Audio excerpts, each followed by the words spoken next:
नमस्कार दोस्तों, आप सभी का स्वागत है आपके अपने YouTube channel GK by Diwan sir पे। आज की इस क्लास में हरियाणा जीके का जो मॉक टेस्ट रहेगा अपना 25 का दम। क्या मतलब हुआ जी? 25 क्वेश्चन जैसे HSSC देती है विद करंट अफेयर, यानी 20 क्वेश्चन जीके के 5 आपके करंट के 25 क्वेश्चन का जो अपना लगा लीजिए कि एक तरह से हरियाणा जीके जो आती है पेपर में वैसा ही एक टेस्ट है। ये बिल्कुल जी मॉक टेस्ट है और ये 1 नंबर रहेगा, आगे 2 नंबर 3 नंबर 4 नंबर भी आपको कंटिन्यू देखने को मिलेंगे। अपनी तैयारी से आप परख सकते हैं कि आपकी कितनी तैयारी है। और इसके अलावा अगर आप हमारे साथ डिवाइन स्टडी ऐप पे जुड़ना चाहें तो ऐप पे आप जुड़ सकते हैं। नॉन स्टॉप बैच आपके सामने रहेगा जिसमें daily live classes PDF available है, 1 ईयर की वैलिडिटी है और आप इसमें डेमो लगा सकते हैं। 1 दिसंबर से ये आपका क्या है कोर्स शुरू होगा जी, बिल्कुल 1 दिसंबर से शुरू होगा, स्टार्ट होगा। डिवाइन स्टडी ऐप इंस्टॉल कीजिए और बात करें अपने ज्वाइन कर लीजिए। चलते हैं आज के मॉक टेस्ट के पहले प्रश्न की ओर। तो आप सभी के सामने पहला क्वेश्चन स्क्रीन पे आ चुका है। देखिए भाई, खरीफ की फसल को प्राय किस अपने माह में बोई जाती है? माह है भाई, ठीक है। किस माह में बोई जाती है खरीफ की फसल? ये आपसे क्वेश्चन पूछा गया है। इसमें आपके 20 क्वेश्चन जीके के और 5 करंट के आएंगे, पर नोट करते जाना आपके कितने सही हुए। इस क्वेश्चन का आपने आंसर सोच लिया होगा। खरीफ की फसल पूछा किस महीने में बोई जाती है, तो खरीफ की फसल भाई चैत्र पो या बात करें सावन भादो या कार्तिक, तो क्या आएगा भाई? अपने को पता है खरीफ की फसल को हमें सावणी की फसल बोलते हैं। क्या बोलते हैं? सावणी की फसल बोलते हैं। और रबी की फसल को आषाढ़ की फसल बोलते हैं। तो ये सावणी मतलब सावन भादवे में ये क्या है बोई जाएगी खरीफ की फसल। राइट आंसर क्या हो गया आपका? सावन भादवा, ठीक है भाई। और अगर इसी तरह रवि की पूछ लिया जाए तो क्या आंसर देंगे? रवि की फसल का आंसर दे देंगे आप आषाढ़ माह। चलिए क्वेश्चन नंबर नेक्स्ट को देखिए। क्वेश्चन नंबर 2 आपके सामने है कि भाई हरियाणा राज्य में क्या पूछा गया है? हरियाणा राज्य में कितने कृषि जलवायु क्षेत्र हैं? तो हरियाणा राज्य में कृषि जलवायु क्षेत्र कितने हैं बताइए? 4 3 2 6। और ये तो HSSC का प्रीवियस ईयर क्वेश्चन भी है भाई, प्रीवियस ईयर क्वेश्चन भी है। तो यहाँ क्या पूछा गया? कृषि जलवायु क्षेत्र पूछा गया। यहाँ जलवायु शब्द भी लगा हुआ है। तो अब कृषि जलवायु आए, HSSC ने भी इसका आंसर 2 माना और कृषि जलवायु क्षेत्र भी 2 है। अगर कृषि जोन आ जाए, कृषि क्षेत्र सीधा पूछ ले, जलवायु ना पूछे, कृषि जोन, हरियाणा को 3 कृषि जोन में भी विभाजित कर रखा है और जलवायु क्षेत्र में आए तो 2 आंसर देंगे भाई, ठीक है। इस क्वेश्चन का थोड़ा ध्यान में रखना, आगामी एग्जाम में क्वेश्चन आपसे भविष्य में पूछा जा सकता है। चलिए अगले क्वेश्चन पे, क्वेश्चन नंबर 3 पे आ जाइए। क्वेश्चन नंबर 3 आपके सामने है कि हरियाणा की लगभग कितनी जनसंख्या कृषि एवं उनके संबंधित कार्यों में लगी हुई है? तो हरियाणा की कितनी जनसंख्या, टोटल जो जनसंख्या है हरियाणा की, उनमें से कितनी जनसंख्या खेतीबाड़ी करती है?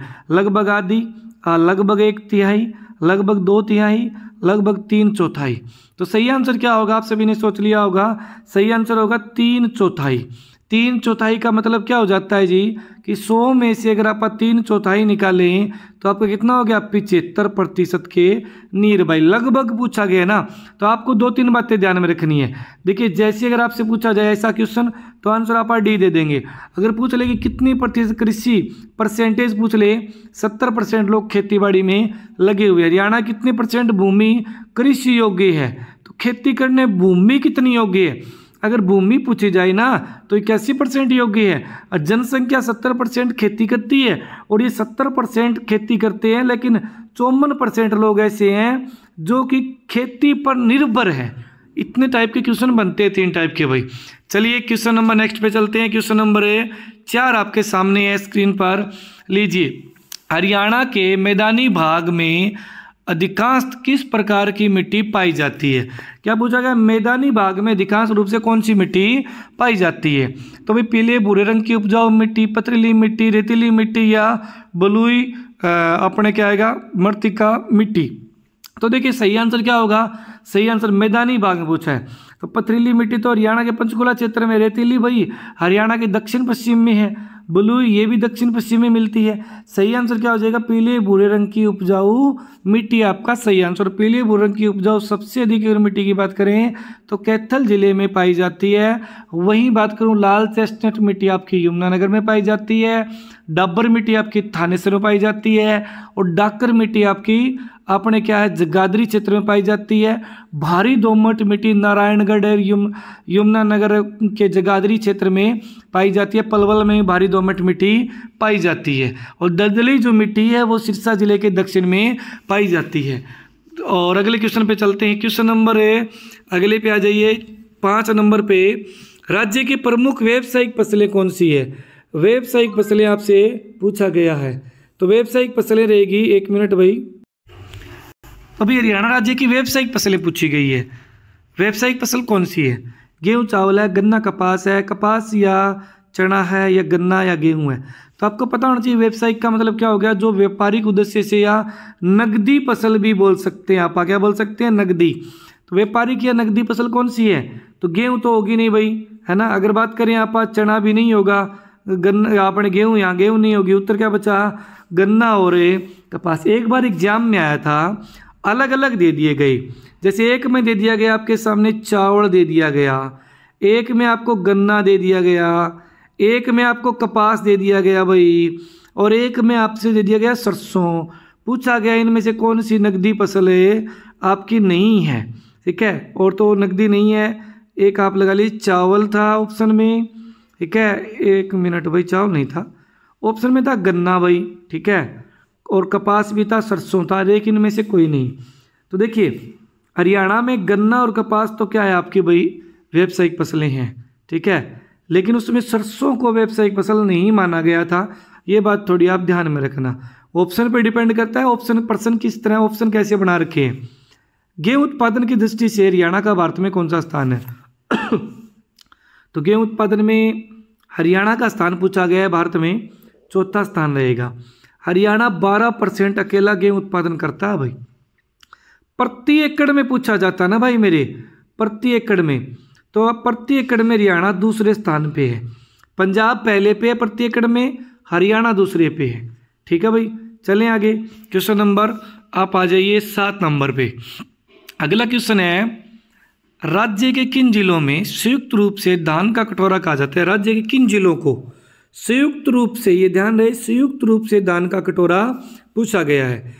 कैथल, कुरुक्षेत्र, करनाल, जींद, रेवाड़ी, महेंद्रगढ़, गुड़गांव, यमुनानगर, अम्बाड़ा, पंचकुला, करनाल, ठीक है। अब करनाल यहाँ भी है, करनाल आपका यहाँ भी है, इसमें आपका करनाल नहीं है, इसमें भी करनाल नहीं है। 2 ऑप्शन आपने काट दिए, अब क्या बचा? ये 2 बच गए।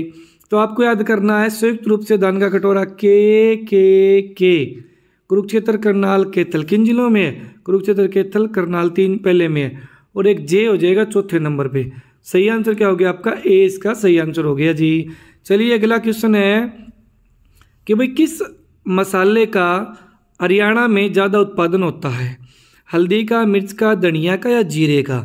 तो अगर बात कर लूँ मैं, सबसे ज़्यादा सब्जी में तो आपका आलू का उत्पादन होता है। किसका उत्पादन होता है? आलू का, ठीक है। और अगर निर्यात की बात करें तो हरियाणा गाजर निर्यात में भारत में पहले स्थान पे है, ठीक बात है। ग्लोडियस फूल का सबसे ज़्यादा उत्पादन होता है हरियाणा में। गेहूं, और अगर बात करें चावल में तो गेहूं का ज़्यादा उत्पादन होता है हरियाणा में, ये बात तो इनमें आ गई। लेकिन मसाले में पूछा गया, तो मसाले में आपका राइट आंसर क्या आएगा? हल्दी। और हल्दी सबसे ज़्यादा अगर बात करें टॉप में, तो आपका यमुनानगर और अम्बाड़ा जिला है, वो हल्दी उत्पादक में अग्रणी जिले हैं आपके। कौन कौन से? यमुनानगर और अम्बाड़ा अग्रणी जिले रहेंगे हल्दी उत्पादन में। मसाला मंडी कहाँ बनाई गई हरियाणा में?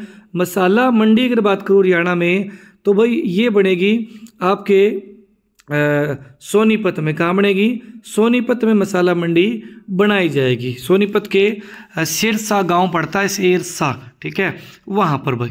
चलिए क्वेश्चन नंबर 9 पे आ जाइए। क्वेश्चन नंबर 9 है, हरियाणा में ग्रीनिंग ऑफ हरियाणा नामक वृक्षारोपण एक योजना चलाई गई थी, जो बहुत पुरानी योजना है और ये पेपर में भी आ चुकी है। तो ये योजना कब चलाई गई? आप सभी ने ऑप्शन पढ़ लिए होंगे चारों के चारों। तो सही आंसर क्या रहेगा इसका?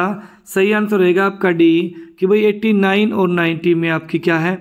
ग्रीनिंग ऑफ हरियाणा योजना चलाई गई थी। वहीं आपसे वनस्पति योजना पूछ ले, तो वनस्पति योजना हरियाणा में 2003 में चलाई गई। वनस्पति योजना कब चलाई गई? 2003 में चलाई गई। क्वेश्चन नंबर 10 पे आ जाइए। राज्य के अंदर centre of excellence for vegetable कहाँ पे है? Centre of excellence for vegetable, सब्जियों के बारे में पूछा गया आपसे, तो कहाँ रहेगा सब्जी कहाँ की अच्छी जी, सब्जी तो जी घर की अच्छी होटल से, तो घर से बोले तो गरोंडा आएगा ये, ठीक है, गरोंदा नहीं गरोंडा, तो राइट आंसर आपका गरोंडा करनाल। अगर यहाँ पर वेजिटेबल की जगह फ्रूट लिख दिया जाता, क्या लिख दिया जाता, फ्रूट, तो आपका आंसर हो जाता जी सिरसा, क्या आंसर हो जाता, सिरसा हो जाता।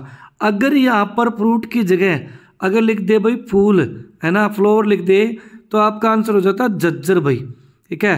फूलों की मंडी तो आपकी कहाँ रहेगी, गुरुग्राम में। अगर आ जाए centre of excellence for floor, तो आप आंसर देंगे झज्जर। ये एग्जाम में आ चुके हैं क्वेश्चन।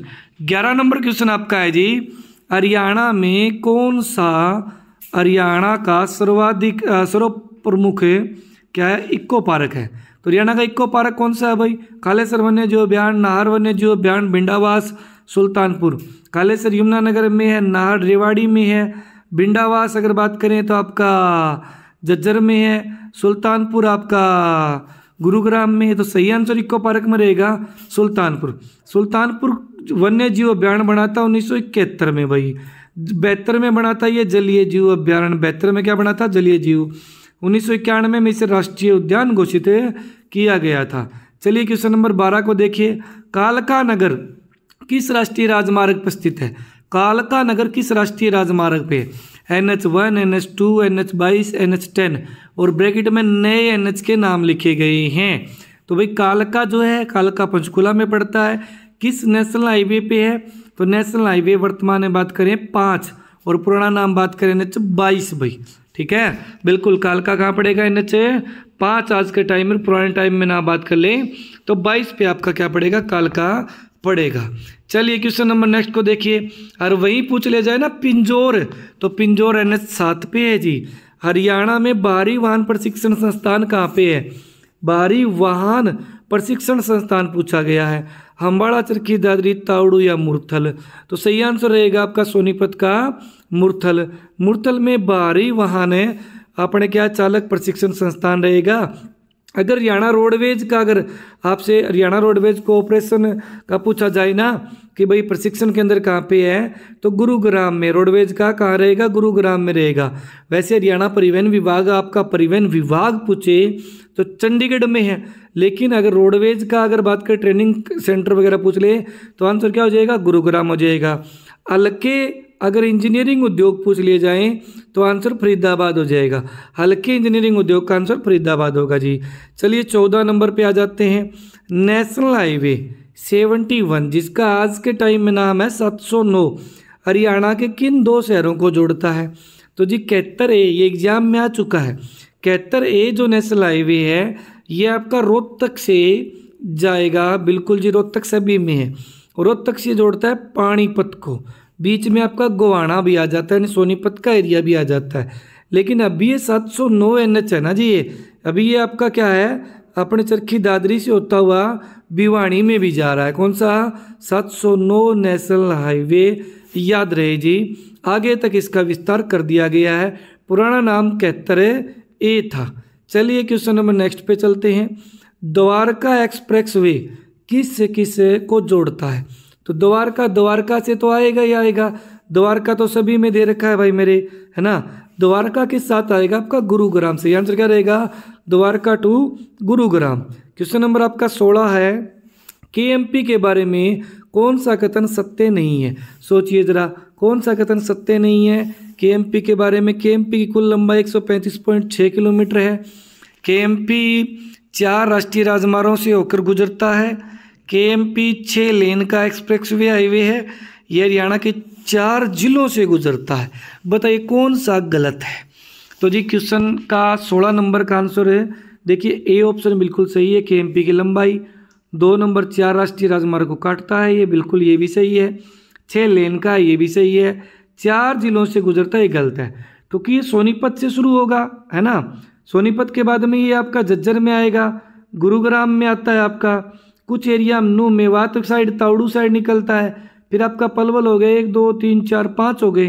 तो भाई आपका राइट आंसर यहाँ 5 होता तो ये सारे सही हो जाते। अभी आपका राइट आंसर हो गया इसका D, ये गलत हो गया D वाला।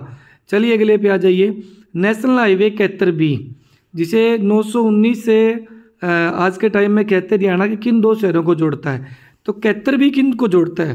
कैथर भी भाई अम्बाड़ा हरिद्वार रेवाड़ी पलवल यमुनानगर पोटा साहिब, या बात करूं मैं रोहतक से फरीदाबाद, तो कैथर भी जोड़ेगा जी आपका पलवल से, यहाँ पलवल लगाइए, और रेवाड़ी को जोड़ने वाला कौन सा है जी? कैथर भी है। तो ये आपका रेवाड़ी से पलवल आपका सही आंसर है। तो देखिए जो भी भाई बहन देख रहे हैं, हरियाणा की जो नॉन स्टॉप है हरियाणा नाम से करंट अफेयर की बुक है, मार्केट में आई हुई है। कौन क्या, खेल कूद, मंत्रिमंडल, बजट, आर्थिक रिपोर्ट और मंथली करंट अफेयर आपको मिल जाएगा, मार्केट से परचेज कर सकते हैं।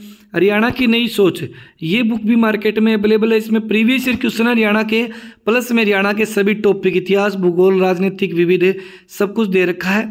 ये भी मार्केट में अवेलेबल है। नीचे लिंक भी दिया गया है ऑनलाइन परचेज करने के लिए भाई। इसके साथ साथ में नॉन स्टॉप बैच अपना डिवाइन स्टडी ऐप पे आपको मिल जाएगा। चलिए आगे चलते हैं अगले प्रश्न की ओर। चलिए 17 नंबर तक हो गए। 18 नंबर को देखिए, हरियाणा की पहली सीएनजी ट्रेन कहाँ से कहाँ तक चलाई गई थी? तो पहली सीएनजी ट्रेन पूछा गया है। अगर सीधी ट्रेन पूछा जाता तो आप आंसर देते रेवाड़ी से दिल्ली, और ये ना मिलता तो रेवाड़ी से रोहतक कर सकते थे आप आंसर। लेकिन ये पूछी गई सीएनजी ट्रेन, तो सीएनजी ट्रेन आपकी भाई वही रेवाड़ी तो करेंगे और रेवाड़ी से ले लेंगे रोहतक, ठीक है। तो रेवाड़ी से रोहतक सीएनजी ट्रेनें चलाई गई जी। मेट्रो की बात करें तो 2010 में गुरुग्राम में चलाई गई थी। रैपिड मेट्रो भी 2013 में गुरुग्राम में चलाई गई। मेट्रो 2010 में गुरुग्राम में, रैपिड मेट्रो गुरुग्राम में 2013 में। चलिए 19 नंबर पे आइए। शताब्दी एक्सप्रेस के डिब्बे की मुरम्मत कहाँ होती है? शताब्दी एक्सप्रेस वे है, उसके डिब्बों की मुरम्मत हरियाणा में कहाँ होती है? सोनीपत में, यमुनानगर में, हिसार में या करनाल में? तो भाई अगर रेलवे की अगर बात करें, कोच फैक्ट्री हरियाणा के सोनीपत में है, कोच फैक्ट्री सोनीपत में है, लेकिन वर्कशॉप जगाधरी में है।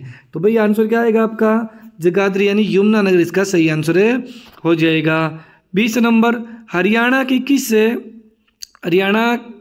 किस जिले की में झाड़ियाँ अधिक पाई जाती है? यानी हरियाणा के आना था भाई, हरियाणा के किस जिले में सर्वाधिक झाड़ियाँ पाई जाती है? तो नई आर्थिक रिपोर्ट के अनुसार हरियाणा में सर्वाधिक झाड़ी बताइए।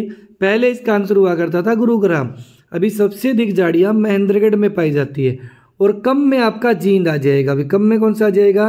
जींद आ जाएगा। अधिक झाड़ियों में आपका महेंद्रगढ़ आगे जा चुका है जी। बिल्कुल, हरियाणा सरकार ने सरकारी कर्मचारियों के लिए एक पुरस्कार शुरू किया है कि जो सरकारी कर्मचारी अगर वो अच्छा काम करेंगे तो उन्हें हम सम्मानित करेंगे, ठीक है। तो ये कौन सा पुरस्कार शुरू किया? कर्मचारी पुरस्कार, सुशासन पुरस्कार, कर्मठ पुरस्कार, सहयोगी पुरस्कार। तो ये पुरस्कार का नाम रहेगा सुशासन है अपने क्या है पुरस्कार। इस पुरस्कार के अंदर क्या सिस्टम है कि भाई राज्य स्तर पर अगर बात करें तो राज्य स्तर पर अलग से 3 स्लैब बनाई गई है। नंबर 1 पे आने वाले को अपने भाई जैसे 51,000 रुपये दिए जाएंगे, दूसरे वाले को 31,000 दिए जाएंगे, तीसरे वाले को 21,000 रुपये दिए जाएंगे। ये भाई पुरस्कार शुरू किया है हरियाणा सरकार ने कर्मचारियों के लिए। चलिए क्वेश्चन नंबर नेक्स्ट पे चलते हैं। 22 नंबर क्वेश्चन भाई, हरियाणा के करनाल, कुरुक्षेत्र, झज्जर जिले में किसके नाम पर उत्तर हरियाणा बिजली वितरण निगम के द्वारा लाइब्रेरी खोली जाएगी? तो जो अपना UHBBN है वो हरियाणा के 3 जिलों में, करनाल में, कुरुक्षेत्र में, झज्जर में लाइब्रेरी खोलने जा रहा है। सरकार तो खोल ही रहा है, डिपार्टमेंट भी क्या आपकी लाइब्रेरी खोल रहा है। नरेंद्र मोदी के नाम से होगी, सरदार पटेल के नाम से होगी, अटल बिहारी के नाम से होगी, या संत रविदास के नाम पे होगी? तो भाई ये लाइब्रेरी किसके नाम पे होगी? ये होगी जी सरदार वल्लभ भाई पटेल के नाम पर लाइब्रेरी खोली जाएगी करनाल, कुरुक्षेत्र और झज्जर जिले में। चलिए क्वेश्चन नंबर नेक्स्ट पे चलते हैं। अगला क्वेश्चन, चिरायु योजना के तहत जो सहायता राशि है वो हरियाणा सरकार ने 5 लाख से बढ़ाकर कितनी कर दी गई है? तो चिरायु योजना एक आयुष्मान योजना ही मान के चलिए, हरियाणा सरकार ने इसका नाम चिरायु योजना दिया है। इसमें 5 लाख से बढ़ाकर कितनी कर दी गई है? तो ये कर दी गई है 10 लाख रुपए तक इलाज फ्री में किया जाएगा चिरायु योजना के तहत जी। चलिए क्वेश्चन नंबर अगले को देखिए। ओपन लूप सिस्टम लागू करने वाला भारत का हरियाणा कौन सा राज्य है? तो पहले जान लेते हैं ओपन लूप सिस्टम क्या होता है। ओपन लूप टिकटिंग सिस्टम ये जी पेरिस में शुरू हो चुका है, लंदन में शुरू है ये, लंदन पेरिस। देखो लंदन देखा, पेरिस देखा, देखा सारा, जहाँ गाना सुना होगा। लंदन पेरिस जैसे सुंदर शहर नहीं है पूरी दुनिया में। यहाँ पर एक सिस्टम चलता है, ओपन लूप टिकटिंग सिस्टम। जैसे सरकारी बस होती है ना, उनके अंदर इसमें क्या है, आप क्या है पूरे दिन यात्रा करो, आपका एक कार्ड बनेगा, उसके अंदर अगर आपका बैलेंस है या नहीं है तो भी आप यात्रा कर सकते हैं। शाम को आप बैलेंस डलवाइए, आपका बैलेंस उसमें से कट जाएगा बाद में, या आप यात्रा के दौरान पे कर सकते हैं। ठीक है, ये ओपन लूप टिकटिंग सिस्टम रहेगा जो हरियाणा रोडवेज में शुरू किया गया है। ठीक है, तो ये हरियाणा शुरू करने वाला भारत का पहला राज्य बना है। जी बिल्कुल, इसका उद्घाटन जो है वो द्रौपदी मुर्मू के द्वारा किया गया, भारत की राष्ट्रपति के द्वारा। चलिए क्वेश्चन नंबर नेक्स्ट पे चलते हैं। अगला क्वेश्चन, लास्ट क्वेश्चन आज का, हाल ही में कपाल मोचन मेले का आयोजन किया गया है। तो कपाल मोचन मेले का आयोजन, 5 दिवसीय कपाल मोचन मेले का आयोजन हो चुका है नवंबर महीने में। कपाल मोचन मेला आपका बिलासपुर में लगता है। कहाँ लगता है जी? बिलासपुर में लगता है। और हाल ही में इसका आयोजन हुआ है। जैसे गीता महोत्सव का आयोजन शुरू हो चुका है, यानी कल से शुरू होगा। 28 नवंबर से 15 दिसंबर तक गीता महोत्सव बनाया जाएगा। वही कपाल मोचन मेले की बात करें, 11 से 15 नवंबर, 11 को, 12 को, 13 को, 14 को, 15 को 5 दिवसीय कार्यक्रम हुआ है। ठीक है, और ये कपाल मोचन मेला हरियाणा के यमुनानगर के बिलासपुर जगह में लगता है। क्लास कैसी लगी जरूर बताएं। ठीक है, कमेंट करना कि ऐसी क्लास से हमें जरूर चाहिए। बहुत सारे कहते हैं जी डेली क्लास नहीं होती, भाई क्वेश्चन तैयार करने में टाइम लगता है। ठीक है, तो अपने क्या है, अभी 25 क्वेश्चन तैयार करने मुझे ज़्यादा टाइम नहीं लगेगा, तो 25 की तो आपकी क्लास होगी। ठीक है भाई, और संडे सैटरडे को कोशिश रहेगी कि बड़ी क्लास भी आपके लिए 2-3 घंटे के लिए रखी जाए। जी बिल्कुल, वो संडे सैटरडे को करेंगे, लेकिन ये सीरीज कंटिन्यू करूँगा जी मैं। आज पहले दिन था। ठीक है, 25 क्वेश्चन आपके हुए हैं, तो ज़्यादा टाइम भी नहीं लगता, लगभग 20-25 मिनट में आपकी क्लास पूरी हो जाती है। तो अपने डिवाइन स्टडी ऐप है, जैसा आप देख पा रहे हैं, प्ले स्टोर में मिल जाएगी डिवाइन स्टडी ऐप, जिसमें नॉन स्टॉप बैच शुरू किया गया है HSSC CT के लिए। इसमें daily live classes PDF available रहेगी, 1 ईयर की वैलिडिटी है। ठीक है, कोर्स 1 दिसंबर से शुरू होने जा रहा है। ज़्यादा फीस भी नहीं है जी, नीचे दिए गए नंबर पे कॉल कर सकते हैं। डिवाइन स्टडी ऐप है, प्ले स्टोर से इंस्टॉल कर लीजिए। ये जी पुरस्कार शुरू किया गया था वो वाले। ठीक है, जिला स्तर पे अलग से मिलेंगे 31,000, 21,000, 11,000, और राज्य स्तर पर मिलेंगे वो अलग से रहेंगे। ऊपर लिखा हुआ है, ये भाई देख सकते होंगे, हरियाणा सुशासन पुरस्कार 2024। और वही नई सोच जो जीके की बुक है, मार्केट में अवेलेबल है, नीचे डिस्क्रिप्शन बॉक्स में लिंक है, वहाँ से परचेज कर सकते हैं। और वही नॉन स्टॉप हरियाणा, ये हरियाणा करंट की बुक रहेगी जो मार्केट में सब जगह दौड़ रही है। जाइए मार्केट से, ये टॉपिक है, नॉन स्टॉप हरियाणा नाम रहेगा, मार्केट से जाके आप परचेज कर सकते हैं। धन्यवाद जी, मिलते हैं अगली क्लास में, तब तक के लिए राम राम, नमस्ते।